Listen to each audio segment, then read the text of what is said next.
This computer. Okay, good. So today we'll deal with our last topic under the that section of the course that deals with trigonometry. And we're going to talk briefly about small angles. And with the advent of calculators and so now, this topic basically it's kind of obsolete, because nobody needs this kind of reasoning now to calculate angles that are small, right? Um, However, the thinking behind it and so is useful still, right? Um, Long ago when calculators weren't so common, people used to be dependent on these kinds of things to calculate the sine, cosine, tangent of small angles, right? So when they talk about small angles, first of all, they mean well, the angles, they have to be close to zero, right? And we want to measure the angles in radian, right? Because when you think about it, and maybe you can in your own time there, um, how much is 1 degree? Let's put it this way. All right, let me use a big number. Let's say 60 degrees in radian. Convert this to me. Anybody? Convert that to radians and tell me.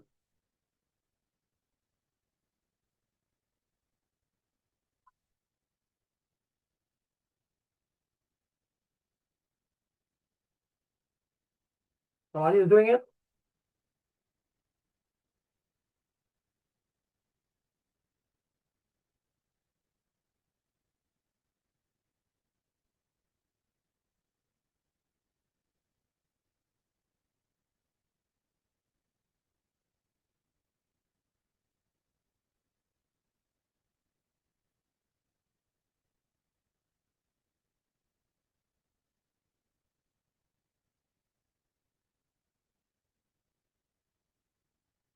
Sir, pi over 3. Okay, pi over 3, right? All right, give me a value, like in decimal. Pi over 3, is it? All right. Give me a value. What's a rough value? 3.14 divided by 3 will give you what? Roughly 1? Sir, 1.047. So it's 1 radian. Do you notice the magnitude of this number? Sorry, this is a little c I should be putting here, not 1 degree, 1 radian. Notice the magnitude of this angle in degree. But here the magnitude of this angle. It's how small it is, right? And it is for that reason, because radian measure of angle, you're dealing with a very small, you're dealing with very small numerical value. And that's why it's better suited for calculus. All the formulas that you learn in calculus holds true, right? And most of them were derived when you consider angles in radian and not in degrees. Right? Because remember, in calculus, you're dealing with small increment, small change. So when you talk about an increment, right? Let's say you have a five degree increment. This is a large number, but when you convert that to radians, it might be 0.0 something, right? Radians. So when you're dealing with angles in radians, the numbers are pretty small, and therefore it it fits in well with the whole idea of calculus, when you're talking about small increments and small change, right? So here, when we're talking about angles, small angles, we're going to look at when you measure angles in radian. What are some approximations that hold true, right? And I think they capture it here. They're telling you that the sine of an angle is equal to the tangent of an angle. And the sine and tangent of an angle is equal to the angle of itself, right? This is true again when the angle is small. Remember that. When the angle is small. I'll show you a little proof how they came up with how we know that sine theta tends to theta when theta is small, right? I'll show you the proof here. It's right in the textbook here. But then there's a proof for cosine and tan and so, right? But we're not going to get into all of it. And I'll show you a very intuitive way to figure that out, right? Rather than going through a rigorous proof, right? I'll show you in just a moment. So this is one in the textbook here, right? That you consider the sector of a circle, area being half r squared theta, right? And notice we're using the formula that we borrowed from when we were looking at radian measure of angle, right? And then if you were to take this sector here, and you were to, draw a triangle, it's a larger triangle and a smaller triangle, right? So they're telling you here that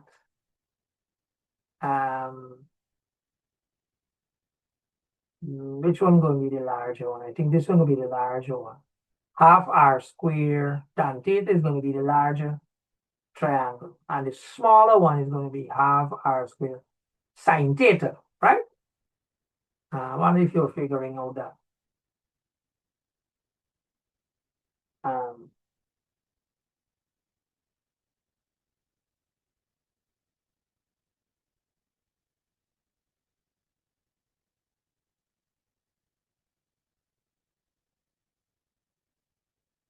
Anybody having difficulty with that? The height here, okay, the base is this, yeah. So the height is going to be, that's this triangle. Let me just put in the information that you're talking about. So we know the base is r, right? This angle is here. So they're saying that this side is going to be r tan theta, right? That's what you're saying, right? And if you were to take this smaller triangle here, we're going to have the area being half r squared sine theta, right? So agree with that? Good. So from that, we can safely say that the area of the sector is somewhere between the area of the smaller triangle and the larger one, right? So the area of the sector, remember the sector is here. The bigger triangle is the area will be a little bigger. And that smaller triangle on the inside, the area is going to be a little smaller. So you have this relationship, right? The area of the sector is somewhere between the area of the triangle, the smaller one, the inner triangle, and the area of the outer triangle. You're seeing that, right? Tell me if you're following. If you're not following, let's slow down and backtrack and so, right? So what they do now, they take this little bit here and they divide the entire inequality now by half r squared, right? And you get this very simple thing. The theta is somewhere between sine theta and tan theta, right? So they're saying that sine theta, theta, tan theta, they're all positive for small positive angles. We know that, right? It's all in the fourth quadrant there. So we can actually divide throughout by sine theta, right? So that's what they did here. Divide throughout by sine theta. And when you do that, you get this expression, right? And then they make a very surprising, I won't say surprising, but something that you might not be aware of, especially how you're not, used to sine and cosec, sec and cosec and cot and so, right?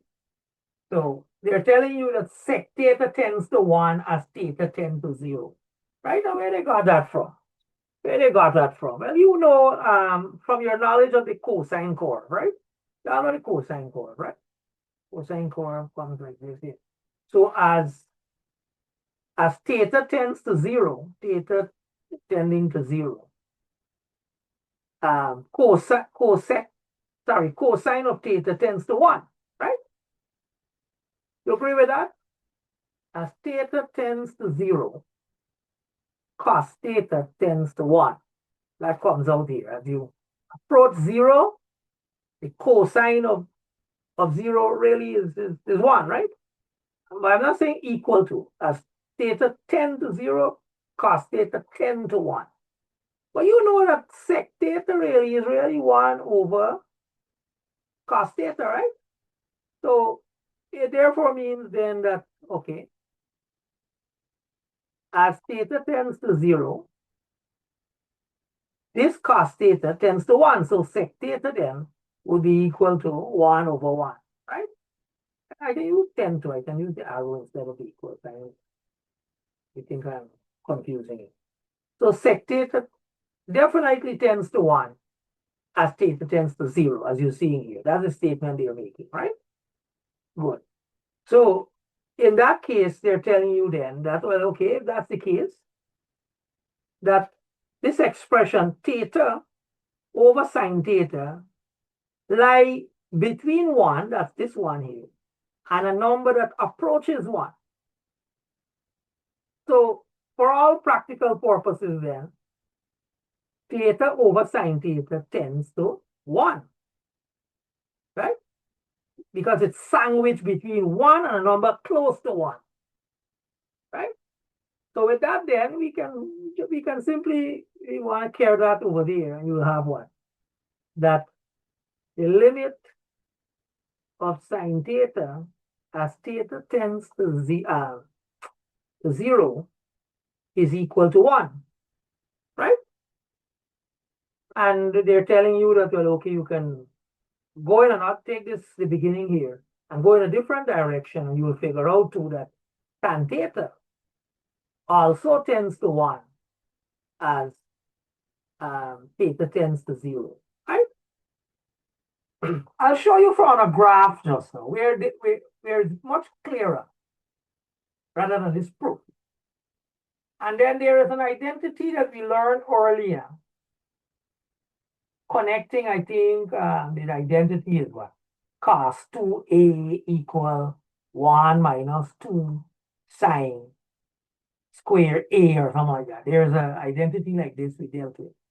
So once you know this, you could now know that cos theta is equals to 1 minus 2 sine square theta over 2. Notice this angle is half of this angle, right? And remember, we are talking about small angles. Therefore, sine theta over 2 is basically theta over 2. So we put, instead of sine square theta over 2, we can put 2, right? Sine theta over 2 square, right? And what does that mean? So we can actually, we can put a 2 there, right? Right, because this 2 will go in one of these two, right? So we have 3 expressions there, right? We got one for sine, right? This one here, sine theta tends to theta when we're talking about small angles. Tan theta tends to theta, and we're dealing with small angles. And this one is a little bit more difficult to read. Cos theta is approximately 1 minus theta square over 2, right? I just want to show you more of an intuitive way to see that sine theta is roughly theta and tan theta is roughly theta when the angles are very small. You see if I can find a little, you go with a little small, let me take this little piece here. Let's say you take the sine curve, right? Sine curve looks on, comes up here and goes like that, right? So when you watch this, if I'm to take this piece, this area here, this area, doesn't it look like the line y equal x? Like a straight line? Look this piece. When the angle is close to 0, I have to take make this thing a little bigger and bigger, right? Is that what is happening here for this little portion here? Doesn't this look almost like a straight line? Like the line y equal x? Anybody watching? Yes, sir. Yeah, so in other words, if down here theta and down here is sine theta, then this expression y equal x becomes sine theta equal theta, right? Y'all see that? When you examine close to zero, when the angle is very small, right? When the angle is very small, sine theta is basically theta. And you can check it, what? Check in your calculator. You check sine of, let's go to smaller, 0.012. Check that out and see. What's your answer? Sine of 0.012. What do you get?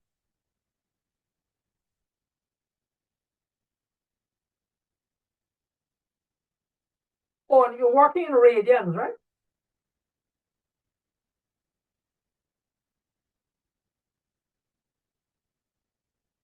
What do you get from your calculator?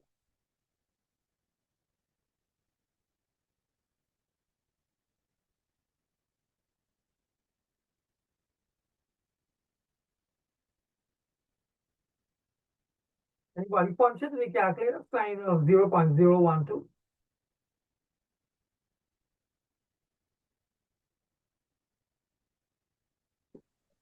Sir, my calculator showing 0.011. All right, that's enough. Good. How far is this from this? You see? That would be what? 0.001. That's the difference. Well, sorry if you're wrong.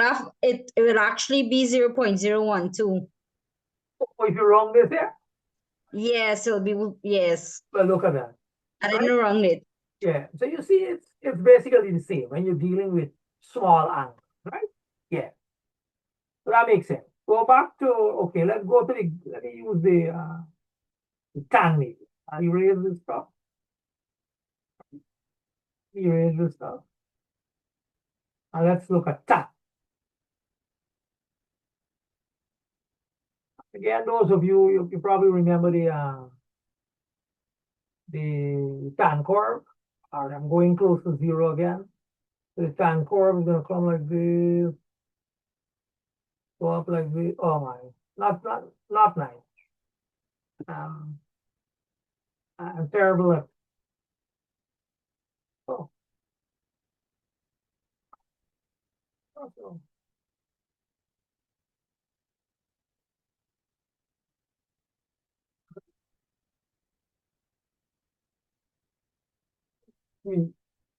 Right?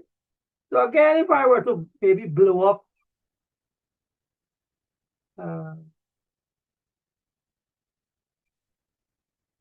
if I have to look at this little portion here, right? I think it should have been a little straighter than that. Yeah. You will see again that when the angle is very small, close to zero, again, you're seeing that it's basically like a straight line, y equal x. So if this is theta and this is tan theta, you really get tan theta equal to theta, right? You can see it. It's almost like a straight line, right? Down here. It's almost like a straight line. And that's where they got that thing that, tan theta is approximately theta. You can try it again, tan of 0.012. See what it is. Tell me what it is.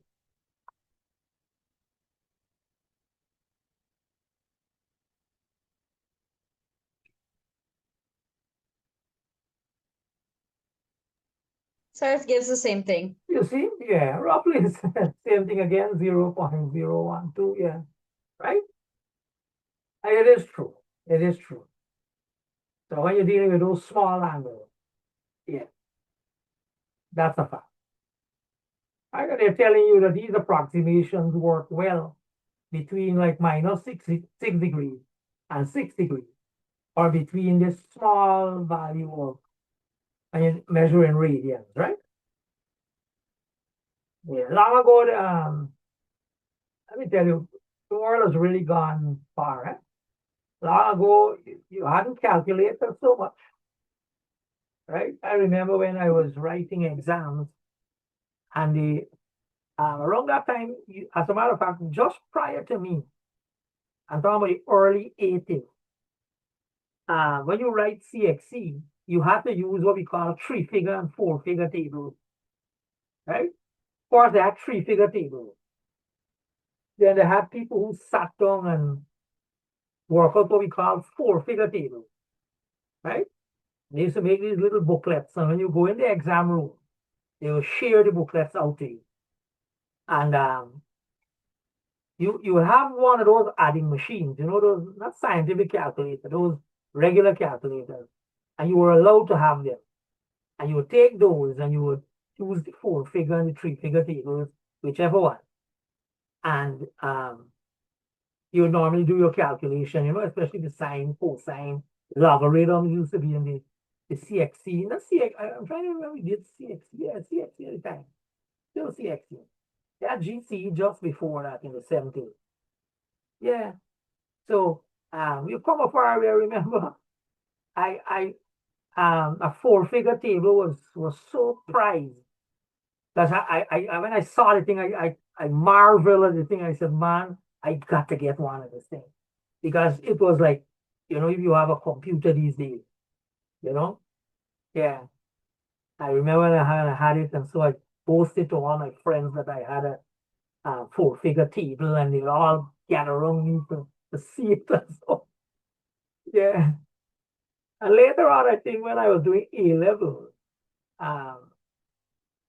scientific calculator, you know, came out. I remember my big brother, he took me to Georgetown, and we went through Rock Street. Yeah. Yeah, I was telling you, so we went to Georgetown, and we searched the entire of Robb Street, and I think we eventually find a place. And we bought I'm trying to remember if it was a Sharp scientific calculator. And man, it's when I went to school, I was like a celebrity, man. You know, everybody flocking around you and so on. Why? You can't put on the calculator, no way, it's gone. Yeah. But gone are those days, eh? Look where we are today.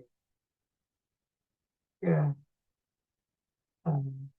Just today, I was doing a little piece for my, well, I'm doing some studies overseas. I looked at 4 reviews with 189 different studies, right? These systematic reviews. I can't analyze that number of studies. Not from now to next year. And I got an AI to analyze those 4 studies and could tell me of the 189 studies, how many were quantitative, qualitative, experimental, conceptual, mixed method. It told me everything in seconds. Right? So yeah, AI can do a great, a whole lot for us. All right, so let's look at an example or two, some simple ones. Very simple. So you want to find an expression for sine 3 theta over 1 plus cos 2 theta when theta is small, right? So basically, when theta is small, we can say that 3 theta is going to be small as well, right? As you think about it, you had a number 0.012. You multiply that by 3, does it make a difference? Right? So roughly sine 3 theta is going to be 3 theta, right? And cos 2 theta, well, it's going to be a little different. Remember that is the formula, right? Cos 2 theta is going to be equal to 1 minus, remember, sine 2 theta is going to be 2 theta. And so when you work that out now, you will put this, okay, I think what it did with this.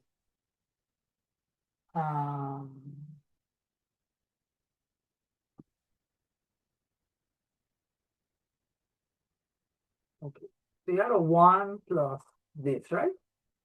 So 1 plus 1 minus 4 theta squared over 2, right? So what will that be? 2.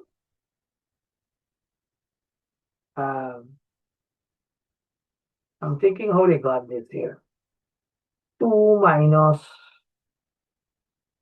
so this 2 and this 2 is, okay. 2 theta squared, right? So you factorize the 2 and you get 1 minus, okay. Yeah, that's how they got that, right? Look a little odd here. I think you follow that, right? That wasn't so hard. The author kind of jumped the steps. They expect that you know the algebra, and you're going to take some scrap paper and figure out the end answer, right? Like I did there.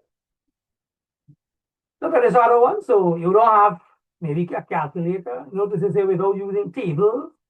This book was written during that time, right? So so you don't have, they didn't say without using calculator. They say without using tables. So you want to find an approximate value for tan of 61 degrees. You're treating 61 degrees. Okay, you give me that root 3 is that, because I think tan 60 is root 3, right? You probably remember that from CXC. And 1 degree is roughly this amount of radius, right?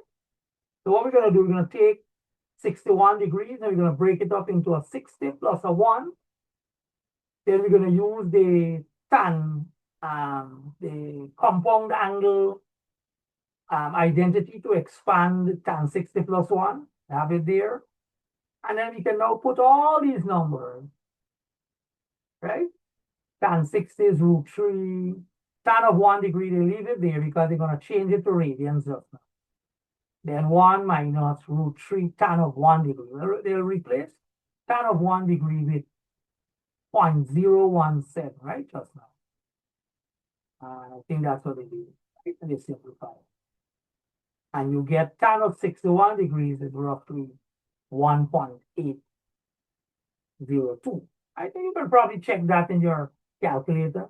Tan of 61 degrees is how much?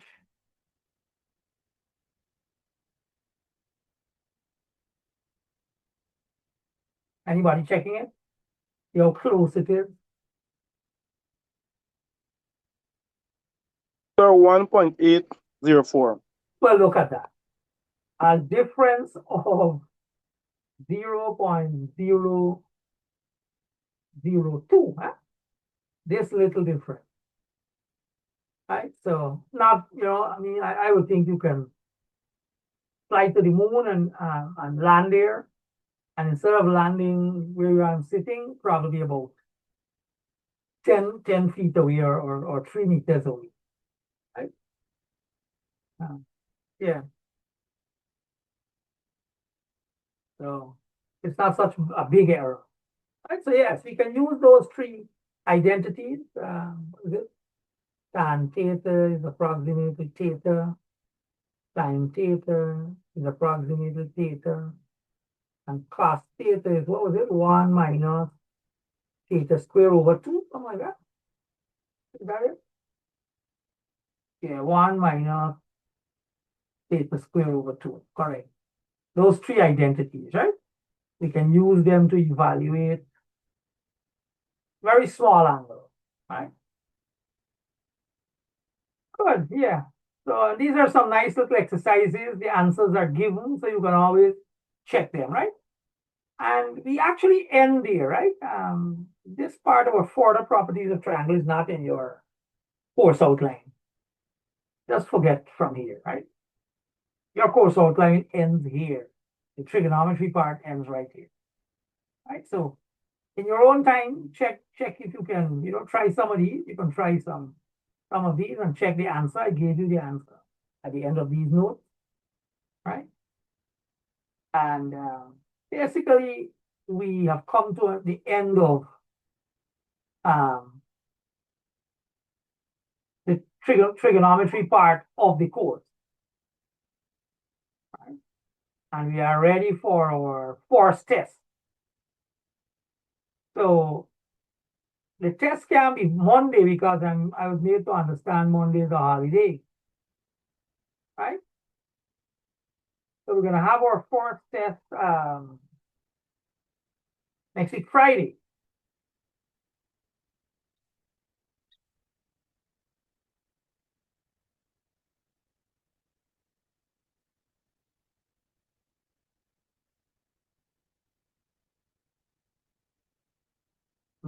Yeah. So we begin at 5, right? The test will begin at 5. It will be mostly multiple choice. You might have a short answer question. Maybe I'll ask you something to work out and just write the answer. I might give you some check boxes to fill up. That sort of thing, you know. Now, let me just lay down a few rules of the test. Give me a second, let me finish it. Let me make sure I cover everything. I'll stop sharing. Yeah, so let me just highlight a few things about the test, right? So,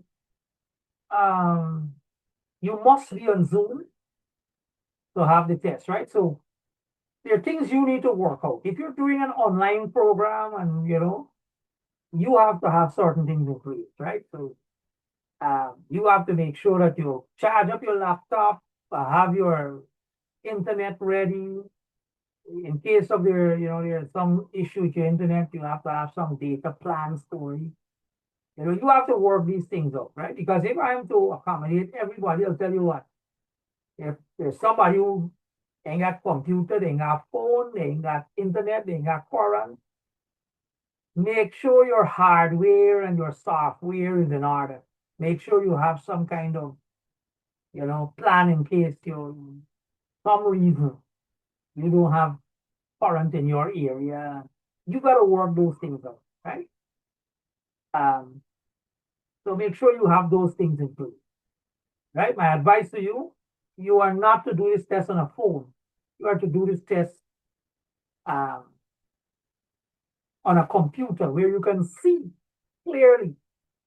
I do have a software. It's called Autoproctor. And what Autoproctor does is that it makes you go full screen and you can't exit that full screen until the end of the test, right? If you exit, you lose what you call trust score, right? You lose trust score. And if I see somebody having probably less than 90% in their trust score, I'd probably throw out your test marks and you'll have to, well, you can be disqualified from the test, right? So I have that running. Okay. Yeah. And I want to also tell you that I do not ever in my, so many years at UG here, I have never given a makeup test. I do not do makeup, right? So keep that in mind. So make sure you study hard. You're doing this test one time. Now, in the test, I want to add this little bit now. I'm going to designate a question, maybe 2, right? That will go, I'll mark that as one or 2 of your quizzes. Right? Remember, we have to do 5 quizzes. I'm not going to do a separate quiz. Right? You are going to have the quiz right in that test. Right? So I'll probably throw in maybe 1 question, 2 questions, and that's your quiz. So when I'm tabulating the mark, right? Well, the quiz marks is in there. I'll separate it at the end of the course and so, right? Well, you will know, let me say question 10 and 11, those are for the quiz, right? For quiz 1. Is that clear?